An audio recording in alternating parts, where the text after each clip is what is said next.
पत्रकार हूँ और 30 साल से मैं पत्रकारिता कर रहा हूँ। क्योंकि आप पत्रकारिता के साल गिन रहे हैं, लेकिन बीच में उसमें राजनीति के साल जोड़ रहे हैं कि नहीं जोड़ रहे हैं? नहुरे नहुरे कहूं ऊंट की चोरी, मतलब छुपते छुपाते छोटी मोटी चोरी की जा सकती, ऊंट की चोरी नहीं। प्रारंभ में आशुतोष एक पत्रकार हुआ करते थे, फिर वो पॉलिटिशियन बन गए। पॉलिटिशियन में जब असफल हुए तो अब वो एक राजनीतिक विश्लेषक बन गए और उनका विश्लेषण ऐसा होता है कि उनका विश्लेषण सुनकर किसी को भी क्या करने का मन करता है। चलिए देखते हैं इस डिबेट वीडियो में। सामने उनके है सुधांशु त्रिवेदी। अब सुधांशु त्रिवेदी उन्हें किस प्रकार छेड़ते हैं, चलिए देखते हैं इस वीडियो में।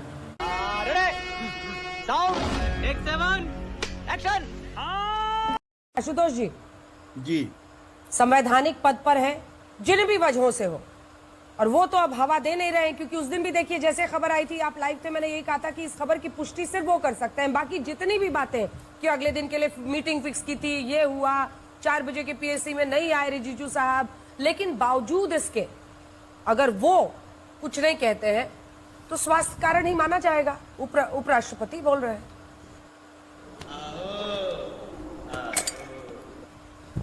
देखिए अंजना जी, मैं पत्रकार हूँ और 30 साल से मैं पत्रकारिता कर रहा हूँ। जब मैं कोई बात बोलता हूँ तो पूरी गंभीरता के साथ बोलता हूँ और पत्रकारीय चरित्र के साथ बोलता हूँ। मैंने उस दिन भी आपके चैनल पे कहा था और आज भी मैं अपने चैनल आज भी मैं कह रहा हूँ पूरी जिम्मेदारी के साथ कि जगदीप धनखड़ जी ने बहुत पीड़ा के साथ, बहुत आहत होके ये बात लोगों से शेयर की कि उनको अपमानित किया गया और वो बुरी तरीके से उनकी ईगो हर्ट हुई थी। किससे शेयर किया? अब ये आप छोड़िए, मैं पत्रकार हूं, मैं अपना सूत्र नहीं बताऊंगा। अरे ये कोई बात है? क्यों नहीं बताइएगा? नहीं, मैं अब मैं आपको तो मैं पत्रकारिता नहीं सिखा सकता ना, नहीं, बिल्कुल नहीं सिखा सकते, क्योंकि आप पत्रकारिता के साल गिन रहे हैं, लेकिन बीच में उसमें राजनीति के साल जोड़ रहे हैं कि नहीं जोड़ रहे हैं? नहीं अंजना जी, अगर आप व्यक्तिगत होना चाहती तो फिर आप बात खत्म कर दीजिए। आपने जवाब ही सर व्यक्तिगत नहीं, आप मेरी बात सुनना ही नहीं चाहती। आप मेरे पत्रकारिता जीवन के ऊपर आप प्रश्न चिन्ह खड़ा कर रही हैं। कोई प्रश्न चिन्ह नहीं सर। कि मैं आपको सूत्र बताऊं। आप नहीं सुन लीजिए। सूत्र का तो मजाक उड़ाते हैं ना तेजस्वी यादव की, कौन सा सूत्र है? देखिए आप मुझससे मुखातिब है ना, आप तेजस्वी यादव से मुखातिब नहीं है ना। पर्सनल मत बनाइए ना इसको। आपने शुरू किया ना कि मैंने अपने पत्रकारिता के जीवन में, आप अंजना जी,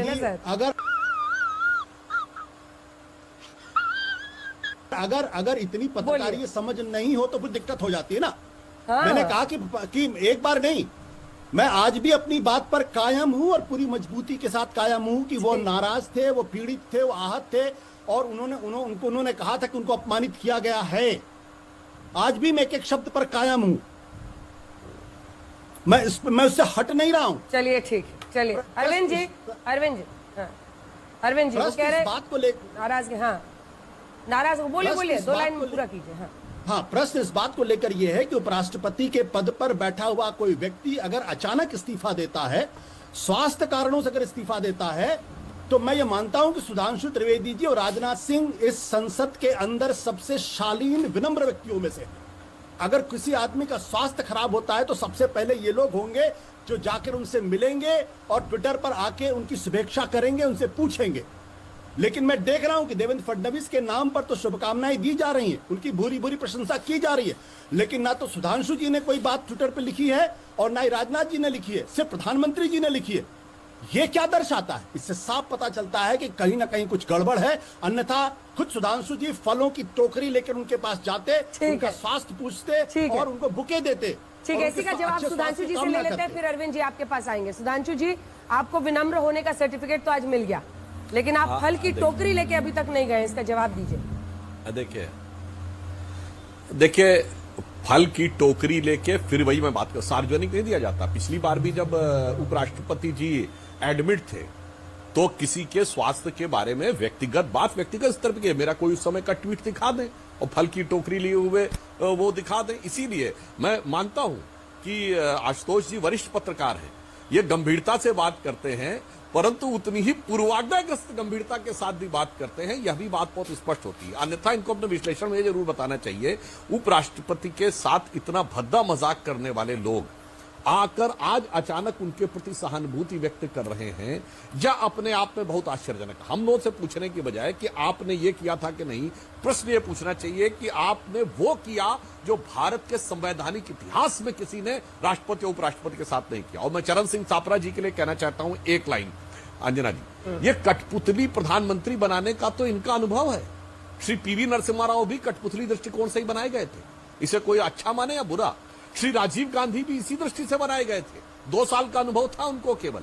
इंदिरा गांधी भी उंगली गुड़िया के लिए बनाई गई थी, और जवाहरलाल नेहरू भी सारी कांग्रेस समितियों के विरोध के बावजूद इसीलिए बनाए गए थे, क्योंकि इनके दिमाग में कठपुतली ऐसी बैठी हुई है, तो इनकी परंपरा है, इसलिए इनको सदैव ये नजर आता। हमारे यहां नैसर्गिक नेतृत्व उभरता है अटल जी से लेकर मोदी जी का। ठीक है, इसका चूंकि डायरेक्टली आपको बोला है, वो कह रहे हैं आप वन साइडेड होकर बात करते हैं, इनको बताते नहीं है। बात तो सही है कि ये लोग उनका मजाक उड़ाते थे और आज शुभ चिंतक बन गए हैं, इम्पीचमेंट ला रहे थे उनके खिलाफ। पहली बात तो सुधांशु जी इसको अच्छी तरीके से जानते हैं कि मिमिक्री एक क्रिएटिव विधा है, कार्टून बनाना एक क्रिएटिव विधा है। ये किसी का अपमान नहीं होता। अगर कोई आदमी उसको अपमान के तौर पर लेता है, इसका मतलब या तो ना तो मिमिक्री को समझता है, ना ही कार्टून बनाने की परंपरा को समझता है। दूसरी बात, मैं सुधांशु जी से एक सवाल पूछना चाहता हूँ। सुधांशु जी, धनखड़ साहब ने नहीं लिया था ना आशुतोष जी? अरे सुन लीजिए। अरे धनखड़ साहब ने नहीं लिया था। आप जिस दर्द की बात कर रहे हैं, अगले दिन की उनकी बाइट हमने सुनाई, बहुत दर्द में थे। उन्होंने कहा मेरी रीढ़ की हड्डी कितना झुकना है, नहीं झुकना है, ये उन्होंने खुद कहा था। देखिए धनखड़ जी क्या कह रहे हैं, इसीलिए तुमको इस्तीफा देना पड़ गया ना। जवाहरलाल नेहरू ने एक जमाने में जितने कार्टूनिस्ट होते थे उनका सम्मान करते थे और कहते थे आप जितना बेहतरीन और जितना मजाक मेरा उड़ाएंगे मुझे अच्छा लगेगा। लेकिन सुधांशु जी एक से सवाल पूछना चाहता हूं, वो कब जाएंगे धनखड़ जी के यहाँ उनका स्वास्थ्य पूछने के लिए? कब जाएंगे उनके यहाँ? और जाने के बाद अपनी और धनखड़ जी की फोटो कब ट्विटर पे डालेंगे? धनखड़ जी की फोटो आपके साथ, उनकी फरमाइश है, जल्दी बताइए, फिर अरविंद जी जवाब देंगे। बस एक लाइन में देखिए, आशुतोष जी ने कहा कि किसी की मिमिक्री करना क्रिएटिव वो है, मगर उसके लिए कार्टूनिस्ट होना चाहिए। जैसे आपने बतौर पत्रकार कहा कि आप अपना सूत्र नहीं बताएंगे, सही है, आपका अधिकार है कि आप अपना सूत्र नहीं बताएंगे, पर यही सरकार का अधिकारी होगा तो वो नहीं कह सकता आपने किसी व्यक्ति से पूछा जाए कि आप सूत्र नहीं बताएंगे। तो उसी प्रकार क्या कल्याण बनर्जी और जितने लोग वहां खड़े थे वो कार्टूनिस्ट थे? और क्या संसद भवन कार्टून बनाने की जगह है? आप अखबार में निकालते कार्टून गलत चीज और एक कार्टूनिस्ट के रूप में लिखते तो कोई बात नहीं थी।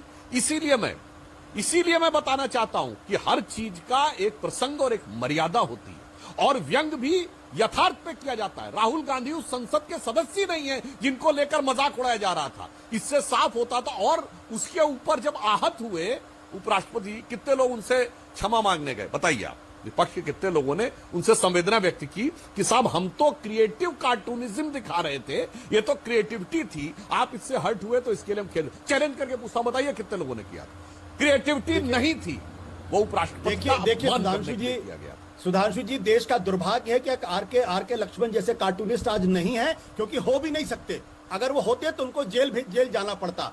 देखिए, इन्होंने जो छुपते छुपाते बोला, अंजना जी, तो मुझे याद आया, यूपी बिहार में कहावत होती गांवों में, नेहुरे नहुरे कहूं ऊंट की चोरी।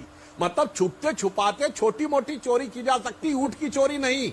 और ये जो ऊंट की चोरी कर रहे थे लाखों करोड़ों वोटर वाली, वो ऊंट पकड़ लिया गया है, इसलिए बड़ी छटपटाहट हो रही है। उपराष्ट्रपति जगदीप धनखड़ का अचानक से इस्तीफा होना, ये सबको चौंकाने वाला खबर है। मैं YouTube में किसी एक विश्लेषक का मैं देख रहा था, सिर्फ मैं थंबनेल देखा था, उसमें उसने लिखा था कि क्या जगदीप धनखड़ दूसरे सत्यपाल मलिक बनने वाले थे या बनेंगे, ऐसा कुछ था। अब पता नहीं अंदर की बात क्या है, लेकिन अचानक से इनका से इस्तीफा देना ये थोड़ा सा अजीब लग रहा है।